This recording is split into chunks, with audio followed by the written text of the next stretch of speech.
Buenas tardes, jóvenes, ¿me escuchan? Buenas tardes, doctor, sí se le escucha. Ya, vamos a dar inicio a nuestra clase teórica. Ahora vamos a hablar de la tuberculosis pulmonar, ¿no? La tuberculosis pulmonar es un proceso patológico que es afectado antiguamente decían que también era afectado por la lepra, ¿no? O sea, es un Mycobacterium de la lepra y también hay un Mycobacterium de la tuberculosis en el humano y también hay un bacilo que afecta a los animales, ¿no? Entonces, generalmente esta enfermedad afecta a qué población.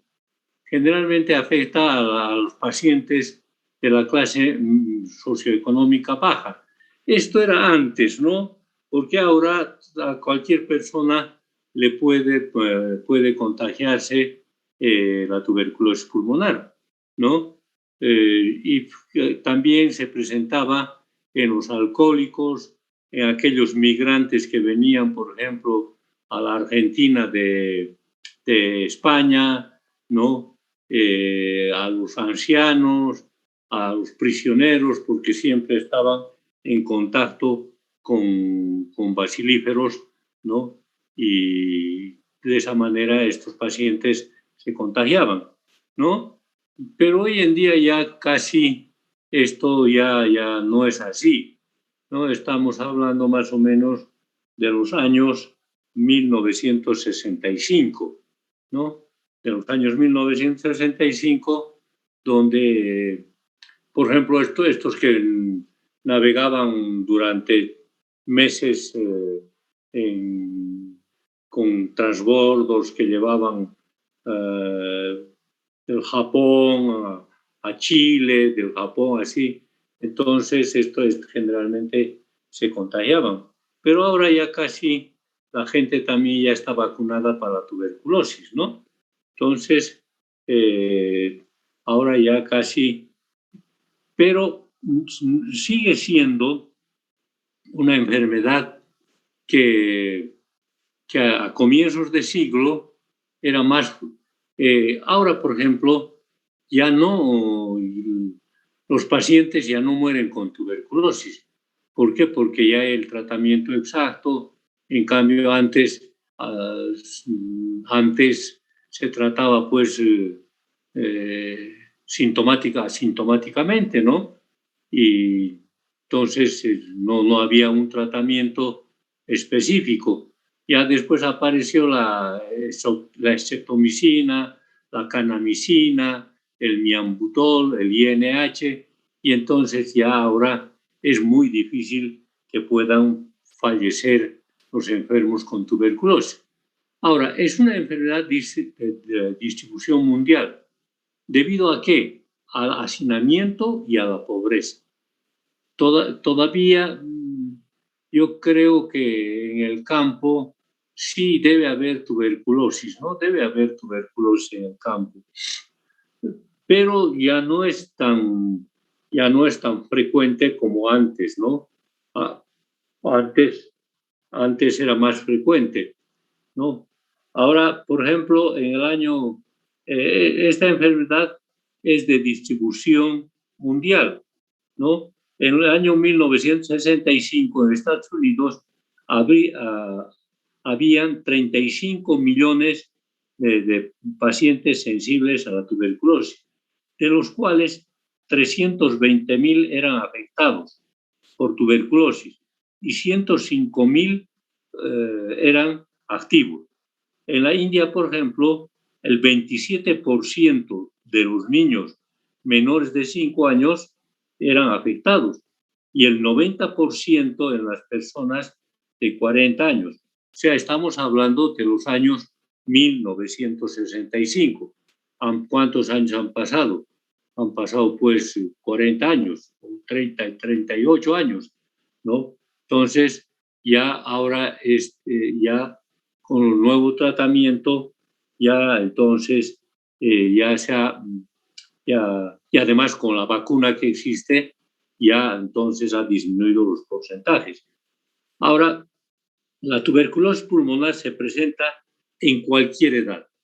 No puede presentarse en lactantes, puede presentarse en adolescentes, puede presentarse en en la raza negra, en ancianos, en mujeres, en varones, o sea, es, es frecuentísimo.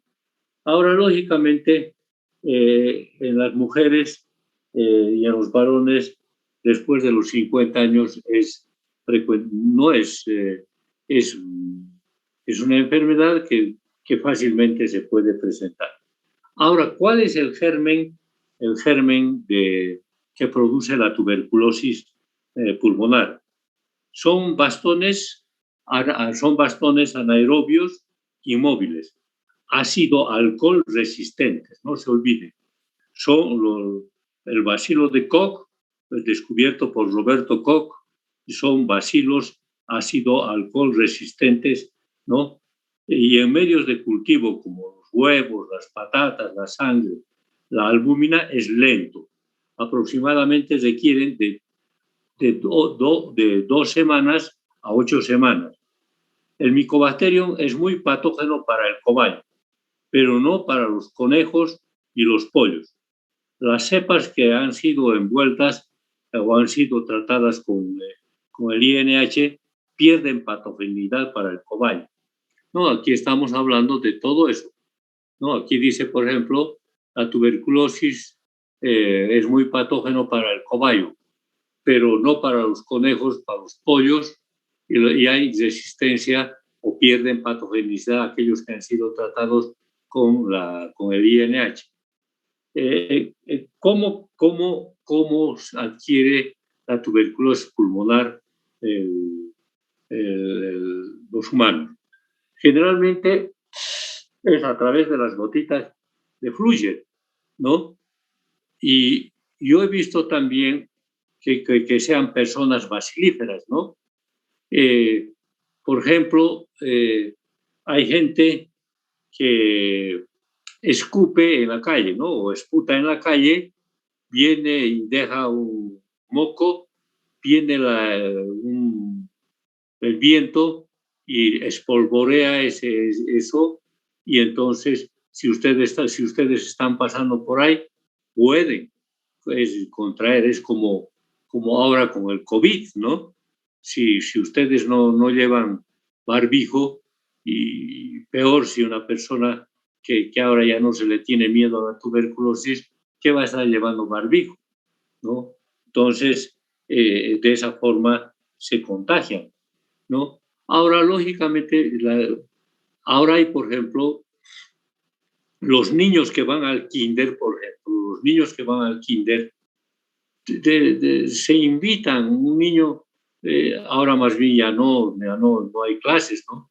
Pero un niño a su amiguito le dice, te invito mi refresco, y toman de la misma botella, o le dice, te invito mi pastilla, ¿no? ¿Y qué saben los niños de egoísmos? No hay egoísmos en los niños. Entonces, de esa forma es que se contagian los niños, ¿no? Ahora, por ejemplo, yo una vez vi, y esto les comento, yo vi un paciente con tuberculosis, un niño con tuberculosis pulmonar, y les diagnostiqué tuberculosis pulmonar, y vienen los padres y me dicen, ¿cómo usted va a diagnosticar tuberculosis en mi niño? Porque nosotros tenemos la precaución de tener todo limpio, nos cuidamos mucho, y ¿cómo va usted a decir que tiene tuberculosis mi niño? Y entonces yo le hago una pregunta a los padres y le digo, ¿y tienen empleada? Sí, me dice, háganle hacer una vaciloscopía. Le hicieron hacer la vaciloscopía y dio positivo. Vinieron y me tuvieron que pedir disculpas. O sea, porque imagínense, hay una empleada que tiene su niño, y los papás le dicen, esta es la comida para mi niño, esta es la comida para tu niño, pero la empleada, como no se ha hartado el niño, su hijo, entonces agarra y le da la comida del niño, ¿no? Entonces, son diferentes formas de contagio. Por eso yo digo, no sé hasta qué punto en el COVID, porque si ustedes se fijan, esta enfermedad, la tuberculosis pulmonar, ha existido siempre, siempre ha existido. Estamos hablando de los años 1965 y sigue habiendo tuberculosis pulmonar en nuestros días. Yo cuando hacía mi residencia, por ejemplo, había uno de medicina interna, Mesa apellidaba, y que ya era jefe adjunto y se contagió una tuberculosis, ¿no? Se contagió una tuberculosis y entonces tuvieron que hacer el tratamiento. Le estoy hablando de los años 80, ¿no? O sea, sigue habiendo la tuberculosis. Y yo creo que el COVID va a seguir habiendo. Por eso es que las vacunas son bastante importantes, ¿no? Ahora, lógicamente, a ver, a un niño van a visitarles a su abuelito. El abuelito, ¿qué va a ser lo primero que le pesa? Pero no sabemos si tiene COVID o tiene tuberculosis, ¿no es cierto? Besa y entonces contagia. Supuestamente se ha hecho vacunar, supuestamente tiene todos los medios de precaución, pero los abuelitos son cariñosos con sus nietos, ¿no? Entonces, fíjense cuántas formas de contagio en la tuberculosis hay, ¿no? Porque nadie sabe si un paciente es bacilífero, nadie sabe si tiene COVID, ¿no es cierto? Porque hay personas que son, si bien hacen PCR negativo, PCR positivo, pero no tienen ninguna sintomatología. Igual es en la tuberculosis. Hay pacientes que se les hace la baciloscopía, pero no hay enfermedad, ¿no? Entonces hay que tener mucho cuidado con esto. Ahora, ¿qué es la alergia y la inmunidad? La alergia, la reacción del organismo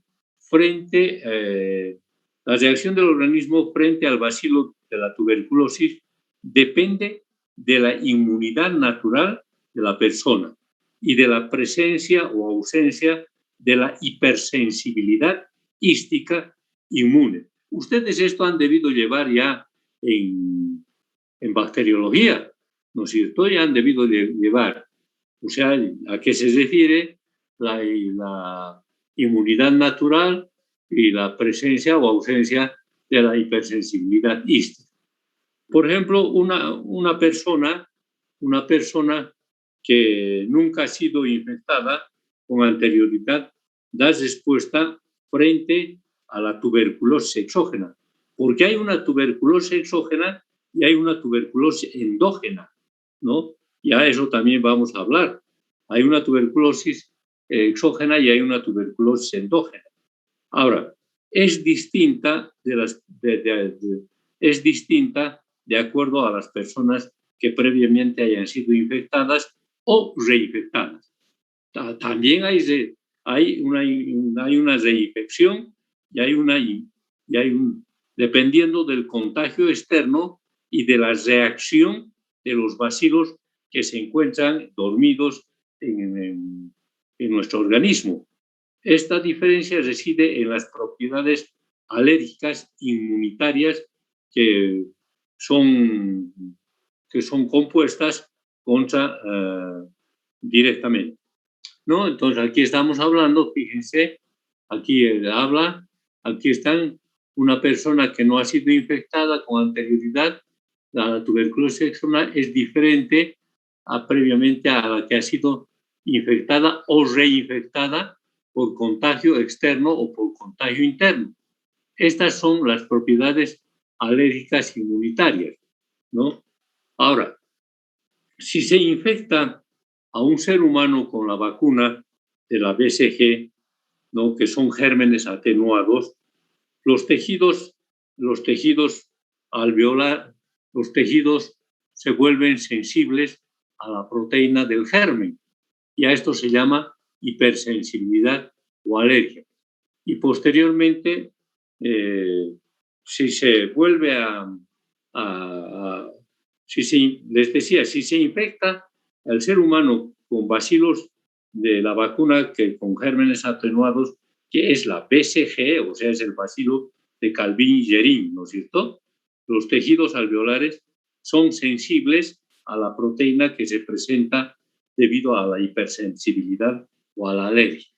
No, un poco aquí está no muy claro, ¿no? Ahora, si luego se inyecta, si luego se inyecta en la zona, va a producir si se inyecta la tuberculina, va a aparecer un eritema aproximadamente de 10 milímetros, que es la reacción al germen. No se olviden, ¿no? Ahora, lógicamente, hay varios autores que creen que la alergia adquirida tiene cierto grado de inmunidad hacia el tipo celular, ¿no? Entonces, ahora, lógicamente,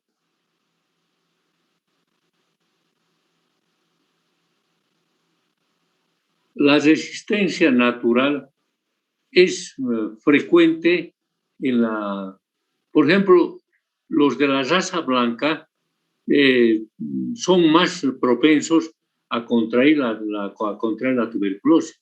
En cambio, la raza blanca es más probable que pueda contraer o tener cáncer pulmonar, ¿no? Por eso aquí dice, generalmente los de la raza negra son más frecuentes. Ahora también depende de la edad, ¿no? Depende de la edad. Por ejemplo, la edad. Los lactantes y los adolescentes son más sensibles, ¿no? Ahora, las personas mal alimentadas y sometidas a sacrificios físicos son más propensos a adquirir esta infección, ¿no? Ahora también hay enfermedades como la diabetes, la silicosis, el sarampión, el VIH y los que consumen drogas también son más predisponentes a la tuberculosis, ¿no? No se olviden, ¿no? Luego tenemos que los pacientes afectos de la primera infección, ¿no? Aquí dice afectos de la primera infección, pueden mostrar características anátomo-radiológicas y radiográficas y clínicas distintos de los reinfectados o de una reactivación al proceso previo, ¿no? Entonces, no se olviden, ¿no? Aquí, en ambos procesos, ¿no? En ambos procesos reciben nombres diferentes. Uno se llamará tuberculosis primaria, otro se llamará tuberculosis secundaria o de reinfección, y hay también un proceso que es el complejo primario de Ranke, ¿no? Que es un proceso que se presenta en procesos infecciosos. Ahora, la progresión de esta enfermedad puede llegar a la tuberculosis crónica destructiva o a la reinfección, sin intervalos de latencia, y recibe esta enfermedad tuberculosis primaria progresiva. No se olvide, tuberculosis primaria progresiva. Ahora vamos a hablar de la tuberculosis,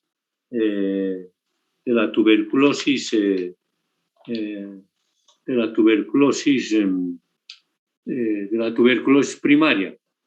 ¿Dónde la tuberculosis primaria generalmente dónde incide? La tuberculosis primaria generalmente incide, es frecuente en los niños, ¿no? En los niños. Pero su incremento también ha ido en aumento de acuerdo a la adquisición de nuevas enfermedades infecciosas. Ahora vamos a hablar de las características anatomopatológicas.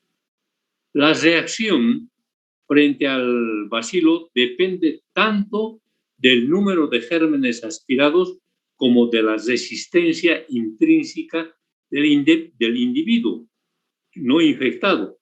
No se olviden, la reacción frente al bacilo depende tanto del número de gérmenes aspirados como la resistencia que tenga intrínseca el paciente no infectado, ¿no? Entonces, si ustedes están leyendo, ahora, lógicamente, inicialmente hay un proceso exudativo. ¿En qué consiste el proceso exudativo? En una vasodilatación capilar con tumefacción de las células de revestimiento endotelial y alveolar, con penetración de la fibrina y macrófagos polimorfonucleares al espacio alveolar.